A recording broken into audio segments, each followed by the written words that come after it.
una nueva hora y llega a la emisión nacional de Comercio TV, este informativo a las pantallas de Televicentro. Dianita. Mi querido Robert, amigos televidentes, muy buenos días. Gracias por acompañarnos en una nueva jornada en este viernes 29 de abril, ya a poco de terminar. Ya a poquito de terminar el mes y también la semana, y iniciamos feriadito también, ¿no? Así es. A ver, veamos qué dice bien el comercio que ha llegado a nuestra mesa de trabajo. Aquí están los principales títulos. La mascarilla y es opcional. El gobierno estableció el uso de tapabocas y no es obligatorio en espacios abiertos y cerrados. Productores quieren más pago por cada litro de leche. Ramiro Ávila habla de vivir en la ciudad gótica criolla. El ex juez de la Corte Constitucional dice que la impunidad judicial vuelve insensible la sociedad y siembra desconfianza en el Estado. Títulos importantes que tiene el diario El Comercio. Usted lo puede pedir en todo el país, no lo olvide, a su voceador de confianza que esté en las calles o si prefiere en su sitio de abastos de confianza. Y la crisis interna de la Asamblea Nacional podría culminar con la remoción del cargo de su titular, Guadalupe Llori. Como la reestructuración del Consejo de Administración Legislativa CAL y la creación de una comisión que borre el pasado judicial del expresidente Rafael Correa. Así lo aseguran expertos. Veamos. La conformación de una comisión que evalúe la gestión de Guadalupe Llori, presidenta de la Asamblea Nacional, y que le podría costar el cargo, lo que ha generado más de un impasse en el legislativo, sería la punta del eslabón de lo que está detrás, desde la óptica del politólogo Mauricio Alarcón. Y sin duda será una oportunidad para los actores políticos de pescar a río revuelto para tratar incluso de meter mano quizá a comisiones, tratar de reconfigurar el trabajo interno de la Asamblea Nacional. El ex procurador Gustavo Medina no descarta que luego vendrán cambios en el Consejo de Administración Legislativa CAL. Todo propiciado por UNES, que aglutina a los correístas, y el Partido Social Cristiano. Esperando un juicio contra la fiscal general como otro paso, que tendrá un último momento la intención de destituir al presidente de la República. No sería ni legal ni lógico reconfigurar las comisiones legislativas, pero ya hemos visto incluso en ocasiones anteriores que interpretaciones antojadizas de la ley se dan con el único objetivo de obtener beneficios particulares. Le apuestan a que el fin sería la creación de una comisión de la verdad que pueda limpiar el pasado judicial del expresidente Rafael Correa. El propósito subterráneo en cuanto a que hay vergüenza de decirlo, pero que constituye acaso el asunto trascendente de toda esta cronología. Hay que estar atentos para que las movidas políticas no sean para provocar quizá un adelanto a elecciones, un proceso de reforma constitucional o incluso, como algunos sectores ya han dicho, una asamblea constituyente con miras a cambiar las reglas de juego y viabilizar la participación de aquellos que hasta el momento pues están vetados. Esto mientras el Ejecutivo recibe 4 bajas en su gabinete en las últimas horas. Que el presidente regrese a ver a la ciudadanía, a las organizaciones de la sociedad civil, a quienes estamos dispuestos a arrimar el hombro para tratar de sacar adelante el país. Y se piensa que un gobierno tiene que resolver esos problemas de la noche a la mañana. Y eso es imposible. Informó Héctor Romero.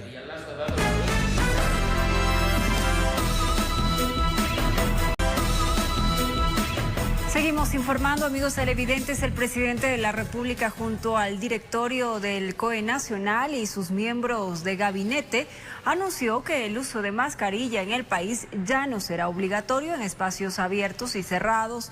En casas de salud la medida pues se mantiene. Más de 2 años pasaron desde que se confirmó el primer caso de COVID-19 en el Ecuador. El presidente de la República, Guillermo Lasso, hizo el tan esperado anuncio este jueves.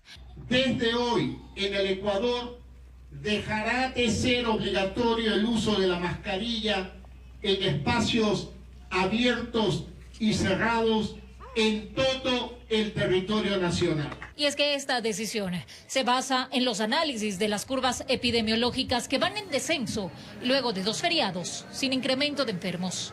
La semana anterior tuvimos una persona fallecida por COVID en todo el país y esa persona no estaba vacunada.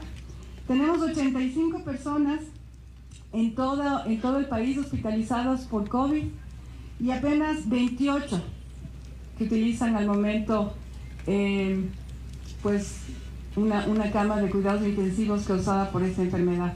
Pero recordemos, en su momento hubo una serie de restricciones en aforos, espacios públicos, prohibición de reuniones, que se flexibilizaron y que ahora no van más.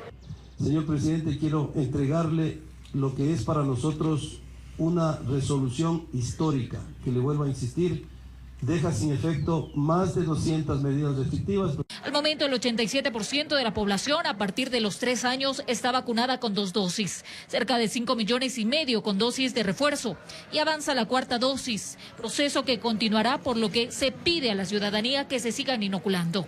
Porque este programa le ha costado al Estado ecuatoriano cerca de $1.000 millones.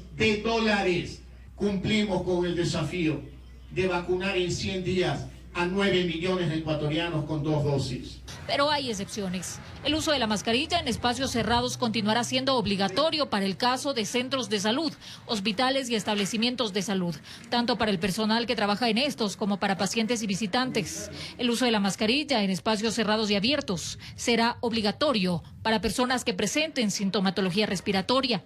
Asimismo, se recomienda el uso del cubrebocas en lugares cerrados, tales como el transporte público, transporte aéreo, aulas de planteles educativos de todos los niveles y espacios laborales. Se mantiene vigente la disposición de presentar el certificado de vacunación, informó Marilyn Jaramillo. Y si bien el presidente de la República, Guillermo Lasso, anunció que en todo el país el uso de la mascarilla ya no será obligatorio, le bastaron solo unas horas al municipio de Quito para reaccionar ante la decisión basada en los datos del COE Nacional. Ponga atención, en Quito el llevar puesto mascarillas es de carácter obligatorio. Precisamente ante esta situación, el COE Metropolitano analizará hoy viernes la resolución expedida por la autoridad nacional. Y expertos consideran que el retiro obligatorio de la mascarilla en espacios abiertos y cerrados no es una decisión adecuada. Mencionan la posibilidad de un rebrote, tal como ocurre en China. La ciudadanía tiene criterios divididos al respecto. Tras el anuncio del gobierno, salimos a las calles. Y es que ya no es obligatorio el uso de las mascarillas en espacios abiertos y cerrados. Algunos dicen que esta decisión está bien. Bueno, porque ya era hora de que todos estemos ya sin mascarilla. El Estado debe reactivarse, los ciudadanos debemos aprender a convivir con esto. Otros mencionan que es una decisión un tanto apresurada. Que no estamos todavía en este momento para llegar a eso. Y hay otros tantos que sostienen que aunque ya no sea obligatorio, seguirán usando el cubrebocas. Creo que tenemos derecho de cuidarnos todavía. Conversamos con expertos. Ellos coinciden en que no es la decisión más acertada. Están preocupados, pues la pandemia no ha terminado y otros países que flexibilizaron ciertas medidas nuevamente están con repuntes. Y miren lo que está sucediendo en este momento en la China. No olvidemos que precisamente desde ese país se produjo el gran contagio en el mundo entero. Y ahora existen, como no existió al principio de la pandemia, 3 grandes ciudades en la China que han tenido que confinarse. El presidente del Colegio de Médicos de Pichincha recalca que no es la mejor opción. Recomienda que el uso siga siendo obligatorio, al menos este año. Daniel Simancas, por su parte, menciona que es una medida desproporcionada, pues la recomendación técnica era únicamente para los espacios abiertos. Hay un riesgo de rebrote, afirma. Por supuesto, tenemos baja cobertura de tercera dosis. Tenemos ya más de 4 meses luego de la ola de Omicron, que fue en enero, y la inmunidad sigue bajando, así que empezamos a ser vulnerables. Por eso se ha decidido poner un refuerzo. Si estuviésemos tan bien, pues tampoco se decidiría colocar el refuerzo. Desde el COE Nacional indicaron que se mantendrán en sesión permanente y vigilantes hasta que la autoridad sanitaria declare oficialmente el fin de la pandemia. Los expertos piden responsabilidad ciudadana. Informó Marilyn Jaramillo. Gracias por continuar en nuestra sintonía, amigos televidentes. 4 funcionarios de alto rango renunciaron a sus puestos dentro del gobierno nacional, aunque analistas han calificado la situación como una crisis de gabinete. Por su parte, el Ejecutivo explicó que las dimisiones fueron solicitadas por el presidente de la República. Este 28 de abril, el Gobierno Nacional, mediante la Secretaría de Comunicación de la Presidencia de la República, informó que las renuncias de 3 ministros, más la titular de la Secretaría de Derechos Humanos, obedeció a una solicitud del primer mandatario para que los funcionarios de mención dimitieran. En la lista consta Luis Hernández, que el pasado martes renunció al cargo de ministro de Defensa.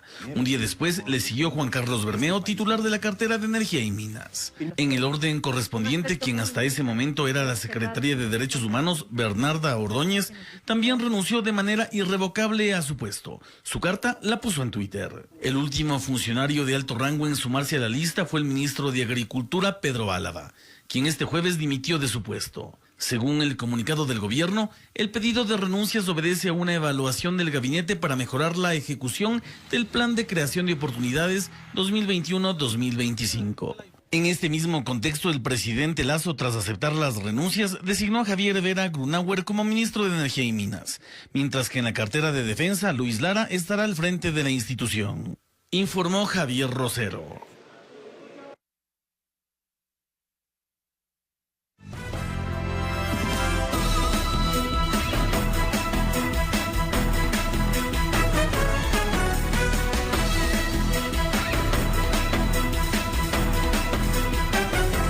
La comisión multipartidista ad hoc que procesará la denuncia contra la presidenta del Parlamento, Guadalupe Llori, mantuvo su primera sesión. En la reunión se eligió presidente y vicepresidente. La comisión tiene 35 días para presentar su informe sobre lo analizado. Nada impidió que este jueves la comisión pluripartidista ad hoc elija a sus autoridades. Decimos que nada se les opuso, pues mientras ellos sesionaban en el 6º piso, asambleístas y funcionarios se encontraban en los exteriores del edificio legislativo, evacuados por una amenaza de bomba. En esta primera sesión convocada por la comisión pluripartidista, se eligió a sus autoridades. Así, con mayoría absoluta, es decir, con 5 votos afirmativos, quedó como su titular el asambleísta Pedro Aníbal Zapata. Usted queda legalmente posicionado como presidente de la comisión.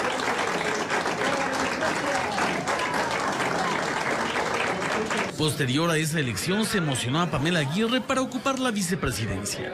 Con 3 votos a favor y solo 2 en contra, fue elegida para el cargo. Sin embargo, también iniciaron las primeras discrepancias. Creo que debió haber sido el representante de otra bancada, más que la persona quien represente la vicepresidencia. Me hubiera gustado tener la posibilidad de emocionar a Lucía, pero no fue ya posible por cómo se dio las cosas. Por lo tanto, mi voto es en contra. Entre tanto, se discutía si la comisión debe tener o no vicepresidente. En intervalos de tiempo continuaba la alarma de evacuación haciendo su parte. Con esos altibajos, la sesión fue cerrada. Vamos a continuar, esperamos la próxima convocatoria del señor presidente, donde ya entiendo que habrá un cronograma de trabajo, respetando los plazos, respetando lo que la resolución en este momento nos ha indicado. Durante la próxima convocatoria, que sería este viernes, según confirmó el presidente de la Comisión Pluripartidista ad hoc, el trabajo avanzará de inmediato. Tiene que ver con abocar conocimiento y notificación ya a las partes, y lo otro, aprobar también el plan de trabajo que vamos a realizar, sujeto a los plazos que están previstos. La comisión, como parte de su trabajo, deberá convocar a las partes, analizar pruebas de cargo y descargo. Todo ello con el fin de que en un plazo de 35 días, mismo que corre desde el miércoles 27 de abril, elaboren un informe que podría recomendar el archivo de la denuncia o, en su defecto, la destitución de Guadalupe Llori como presidenta de la Asamblea Nacional. Informó Javier Rosero. Ecuador firmó un convenio con la Unión Europea para convertirse en el centro de ciberseguridad para América Latina y el Caribe. Así lo anunció la ministra de Telecomunicaciones, Viana Maino. Esto buscará fortalecer, dicen, la transformación digital, la conectividad entre los países de la región. La iniciativa, que busca fortalecer los sistemas de conectividad, una transformación digital y proponer un comercio seguro en la región, fue presentada en la Agenda Digital Andina, impulsada por la Comunidad Andina de Naciones CAN y la ministra de Telecomunicaciones, Viana Maino. El mundo evoluciona hacia transaccionar digitalmente desde las actividades personales hasta la economía, la producción y el gobierno. De esta manera, nuestra agenda de transformación digital integral de la Comunidad Andina evidencia que en el mundo digital no hay fronteras. La agenda desarrollará 5 ejes fundamentales, mismos que buscan mejorar la conectividad en las zonas alejadas y fortalecer la integración comercial. Será un instrumento vital en la transformación digital, en las coberturas, en crear que esta herramienta llegue, ojalá en la cobertura al 100% a todos nuestros 111 millones de ciudadanos andinos. Dentro de los ejes fundamentales también estará la ciberseguridad. Y en este ámbito, la ministra Maíno indicó que Ecuador se convertirá en el centro de ciberseguridad de la región. Ecuador firmó con el gobierno de la Unión Europea para constituir al Ecuador como un hub, un centro de toda la región latinoamericana y el Caribe de ciberseguridad. Desde aquí ayudaremos a capacitar, a dar herramientas tecnológicas, a monitorear y a dar recursos y capacidades para protegernos mejor los ciudadanos, nuestra información y nuestra transaccionalidad, no solo en el Ecuador, sino en toda Latinoamérica. De esta manera, la CAM busca consolidar al bloque regional como un referente productivo, impulsar las exportaciones y ampliar los lazos comerciales con una conectividad integral. Informó Mauricio Sánchez. Y con el fin de honrar los derechos laborales conseguidos por el movimiento obrero mundial a lo largo de los años, este 1 de mayo se conmemora el Día Internacional de los Trabajadores. Esta fecha recuerda las diferentes reivindicaciones sociales.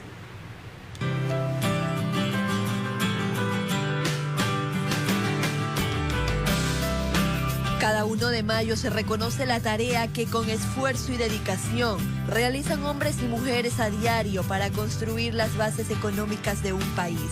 Pero esta conmemoración tiene sus orígenes en 1886 en los Estados Unidos, cuando se organizaron cerca de 5.000 huelgas simultáneas. Más de 1 millón de personas se agruparon en las calles de Chicago para protestar por sus derechos. La manifestación pacífica exigía la reducción de la jornada laboral de 16 a 8 horas. Pero el 4 de mayo las protestas se tornaron violentas. En el parque de Haymarket, en medio de un discurso por grupos anarquistas, un desconocido arrojó una bomba casera que mató a decenas de personas e hirió a otras 200. Las consecuencias mortales de la revuelta obligaron a las industrias a acatar la ley y la jornada laboral pasó a 8 horas, quedando para la historia como el precedente más importante en el Día de los Derechos de los Trabajadores. 3 años después del trágico suceso, durante el segundo Congreso Internacional Socialista, celebrado en París, se declaró al 1 de mayo como el Día Internacional del Trabajo, que se recuerda en cerca de 80 países, incluido Ecuador. El 1 de mayo, más que un día de feriado, en Ecuador es una fecha para recordar esa trayectoria de conquistas adquiridas a lo largo de los años. Informó Liliana Paredes. Y a propósito del Día Internacional del Trabajador, el desempleo sigue siendo una preocupación para todos los ecuatorianos. El INEC publicó las cifras de empleo y desempleo y subempleo de este año. Vamos a conocer cómo ha variado estas cifras y, claro, qué debería estar haciendo el gobierno para incidir en las mismas. El desempleo sigue siendo uno de los problemas que más preocupa a los ecuatorianos. Tanto así que generar nuevas fuentes de trabajo fue una de las principales propuestas de campaña del presidente Guillermo Lasso. A casi un año de esa propuesta, ¿cómo están las cifras de desempleo en Ecuador? De acuerdo al INEC, hasta marzo de este año, 397.645 personas están desempleadas. Es decir, en comparación a marzo del 2021, 5.014 personas más están en búsqueda de un trabajo. Sin embargo, esas cifras no superan las del 2020.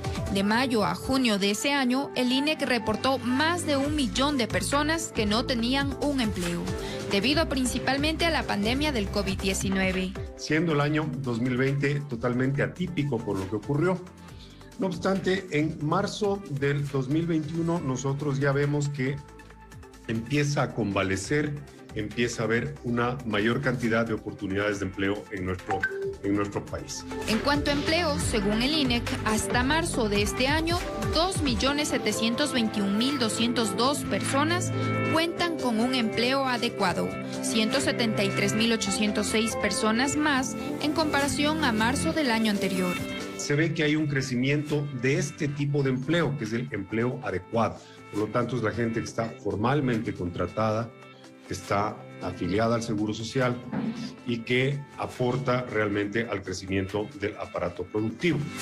Y para que el desempleo deje de ser una de las principales preocupaciones para los ecuatorianos, ¿qué debería estar haciendo el gobierno? La generación de fuentes de trabajo está íntimamente ligada a la estabilidad jurídica y a la estabilidad que se le pueda proporcionar al inversionista, local o extranjero, cualquiera que éste sea. Todo indica que las condiciones económicas y jurídicas se están dando como para que el Ecuador sí experimente un crecimiento en los empleos adecuados en los próximos años. Y en ese camino de estabilidad jurídica para generar plazas de empleo, también deberían cambiar las cifras de subempleo. Es decir, las personas con empleo, pero con ingresos inferiores al salario básico, que hasta marzo de este año eran más de 1 millón de personas en esa condición, según el INEC. Informó Andrea Navarrete. Gracias por continuar en nuestra sintonía, amigos televidentes. Alias Junior ya no podrá cumplir arresto domiciliario en el Cantón El Triunfo. El juez titular dispuso que solo podrá ser trasladado al Hospital Guayaquil, pues según un informe policial, su domicilio no contaba con las condiciones mínimas de seguridad. Han dicho cualquier cosa, desde que tengo 5 meses en el cargo hasta que soy correísta. Todo sucedió en 4 días tras la separación de Pedro Moreira. Apelación y revocatoria del habeas corpus formuladas por el SNAI y un juez titular que había vuelto de vacaciones. El principal, que el hospital que se encuentra en el Cantón El Triunfo es un hospital básico. Por lo tanto, Junior Roldán no será trasladado a su domicilio, sino al Hospital Guayaquil. El informe también determinó que su vivienda no cuenta con las mínimas condiciones de seguridad. Tanto el juez como su familia y como en su domicilio tiene la respectiva y suficiente personal de custodia. No habían pasado 15 minutos y un mensaje de alerta llegó a la Unidad Judicial Norte. La policía confirmó que se trataba de una falsa alarma. 1 hora después, otra amenaza en el palacio donde se había pronunciado la presidenta. Agentes del GIR constataron lo mismo. Una semana después de este laberinto judicial, la atención ha vuelto a los exteriores del Hospital Guayaquil. Familiares de los pacientes y algunos comerciantes esperan que la Policía Nacional intensifique las tareas de custodia y los patrullajes.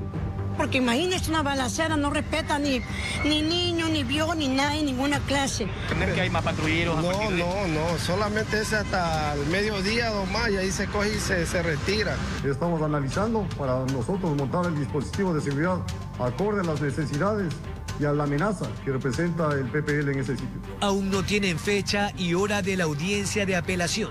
Ella dice que la autodepuración judicial ha actuado en el epicentro de los habeas corpus.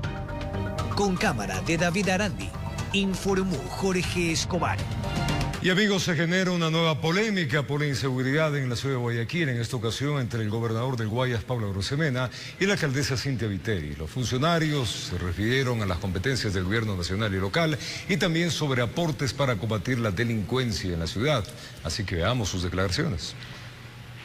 Ya las relaciones entre el gobernador del Guayas y la alcaldesa de Guayaquil no iban bien desde hace varias semanas. Pablo Arosemena se refirió así de los vehículos que hace mención la burgomaestre en sus reiteradas declaraciones, de 130 camionetas y 50 motocicletas que han recibido del Cabildo porteño. La alcaldesa de Guayaquil cree que todo el problema de seguridad se puede solucionar con camionetas. De hecho, ella cree que todos los problemas se pueden solucionar con camionetas. Y ella respondió: Tú no puedes dirigir la seguridad de un país si no tienes la más mínima idea ni siquiera de los carros con los que cuentas.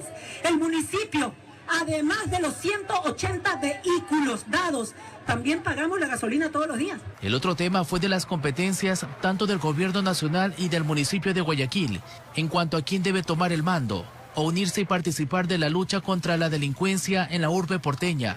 Seamos claros, los GAT, conforme la ley del COTAT, tienen corresponsabilidad en seguridad ciudadana. Que la alcaldesa lo desconozca, eso es un peligro. Espero que la alcaldesa reconsidere y participe en las reuniones de seguridad ciudadana que se trabajan con policía, Fuerzas Armadas y autoridades de la provincia. La seguridad no se la hace en mesitas de trabajo y internaditos.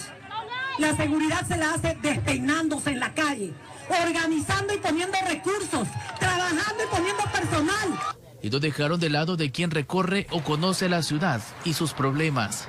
Acá estamos trabajando por la seguridad de toda la provincia, en territorio. Ustedes que cogen buseta, la metrovía, taxi todos los días, ¿lo han visto alguna vez pasar por aquí?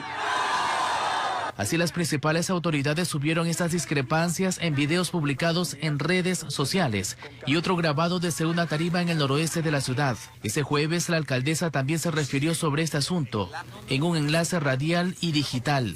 Que nosotros vamos a seguir colaborando, sí, vamos a seguir colaborando, pero no va a haber espacio en el que no dejemos de decir lo que está sucediendo con la colaboración y el dinero de los guayaquileños. Si hemos dado vehículos es para que los vehículos rueden, no para que los tengan parqueados. Informó Charlie Pisa. Y a raíz del caso de presunta violación a una menor de edad en un bus escolar, la institución tiene que contarlo, así se denomina esta institución, dio a conocer algunas alternativas para denunciar eventos de violencia para que no queden en la impunidad. El caso de presunto abuso sexual a una menor en un bus escolar encendió las alertas. El Ministerio de Educación dejó en claro que hubo irregularidades en el protocolo de atención a la víctima, pero también la familia tuvo dificultades para poner la denuncia. La pregunta es qué hacer en estos casos. Jenny Suárez de la institución Tienes que Contarlo explica que hay un mecanismo en la página de la Fiscalía para ingresar una solicitud por violencia o abuso. Y lo único que pide la Fiscalía es que usted ponga sus datos de contacto. Usted en esta delegación de caso que está haciendo es una solicitud de ayuda, nada más. Si bien lo más recomendable es presentar la denuncia, en ocasiones hay demoras o trabas. Este mecanismo de solicitud, asegura la experta, es más ágil y la respuesta es de máximo 24 horas. Los datos a ingresar incluso lo puede hacer un adolescente si se siente vulnerado. Y de esa manera comienza la investigación. La sociedad debe perder el miedo de hablar. Tienes que contarlo. En cambio, en el ámbito educativo, Suárez insiste que el Estado no ha logrado articular acciones a nivel interinstitucional de apoyo a las víctimas. Si en el colegio no se llevan adecuados protocolos, ¿a dónde se puede acudir? Si no me hacen caso, yo llamo al 911. Si no me hacen caso, yo voy a la DINAPEN. Si no me hacen caso, yo voy a la Junta Cantonal. Pero siempre va a haber una autoridad que haga caso. En este informe de la entidad también se dio a conocer la poca capacitación de los docentes o el miedo que tendrían los profesionales para actuar en eventos de violencia sexual denunciados por alumnos. Prefieren hacer caso omiso y se callan. Eso no puede pasar por un tema ético y un tema de humanidad. La institución brinda apoyo legal de manera gratuita a víctimas y a sus familias. En redes sociales se encuentran como tienesquecontarlo.com. Informó Priscila Cadena. Vamos ahora con Adriana Rojas. Ella está en el CUECU 911 y nos tiene información sobre las medidas que se tomarán con el COE Metropolitano, que hasta ahora dijeron a las 7 que iban a sesionar. Adriana, buenos días, pero creo que todavía no llegan, no se reúnen. Adelante. Roberto, amigos televidentes, muy buenos días. A las 7:30 de la mañana se tenía previsto esta rueda de prensa convocada por el municipio de Quito y el COE Metropolitano para dar a conocer cuál será la medida que adoptará la ciudad en torno a la obligatoriedad de la mascarilla y si seguirá manteniéndose la sanción de alrededor de $100 por no usar el tapabocas en lugares abiertos y también en lugares cerrados. Esto tras el anuncio del día de ayer en la tarde por parte del presidente Guillermo Lasso y también por el COE nacional, que eliminó la obligatoriedad de la mascarilla en todo el territorio nacional, tanto en lugares abiertos como cerrados, con algunas excepciones, por supuesto, en hospitales, centros de salud, el personal y también la ciudadanía que acuda a estos lugares deben seguir manteniendo también aquellas personas que presenten síntomas relacionados al virus, deben continuar utilizando este instrumento también en el transporte público, en el transporte aéreo, en los lugares de trabajo, en las aulas, en todos los niveles. Nosotros continuamos a la espera de que se nos pueda hacer ingresar hasta la plenaria del COE Metropolitano para que se desarrolle esta rueda de prensa. Sin embargo, hasta el momento no nos han dado ningún tipo de información. Hemos podido ver que las autoridades están llegando recién de a poco y tenemos conocimiento que ya la vicealcaldesa Brit Baca se encuentra en el interior con las autoridades. Así que nosotros nos mantendremos aquí, les llevaremos toda la información, Robert.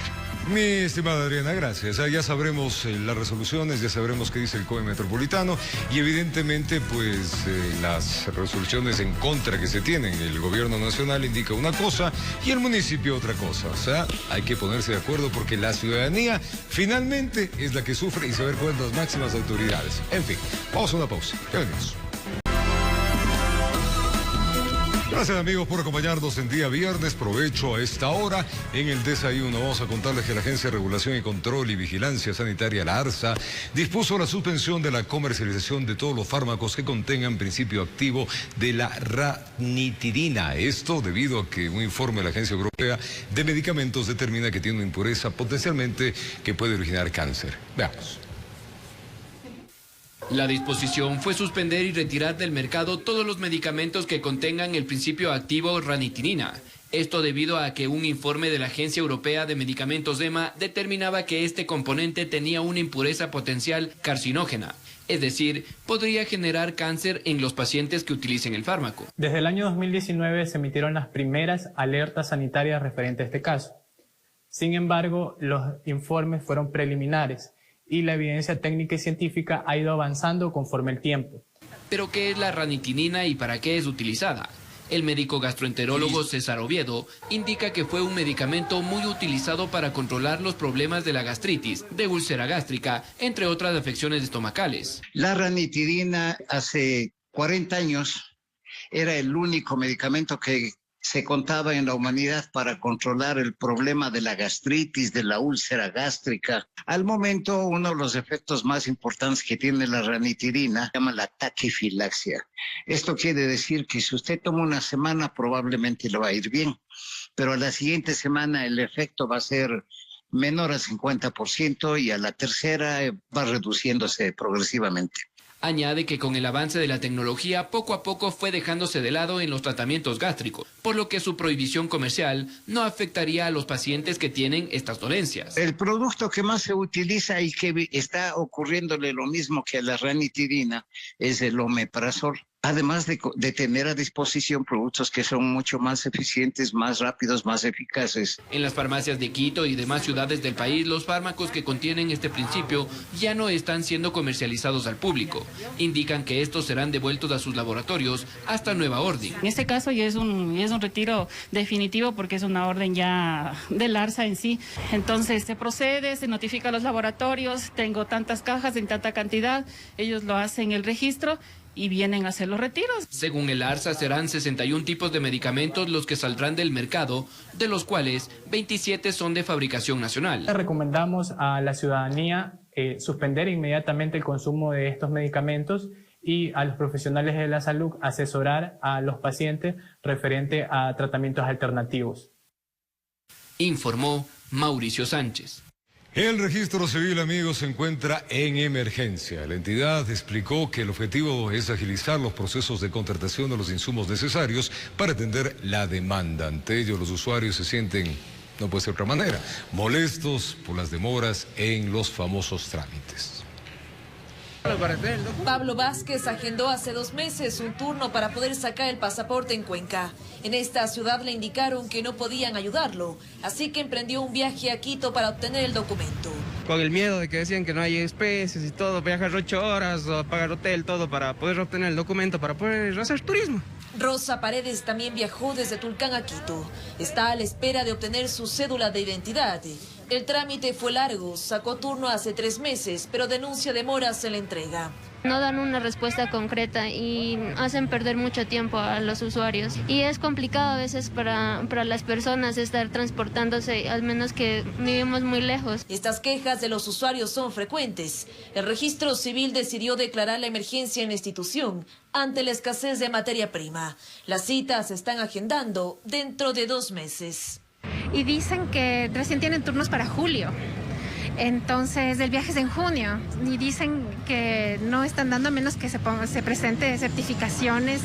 En caso de requerir un servicio de manera emergente por salud, deporte, educación o trabajo, el usuario debe acercarse al área de supervisión y presentar la documentación que avale la urgencia, a fin de que se le extienda un turno para la atención. Bueno, en el caso de mi hijo sí, porque él tiene que viajar y tuvimos que pedir autorización para que nos den un turno antes.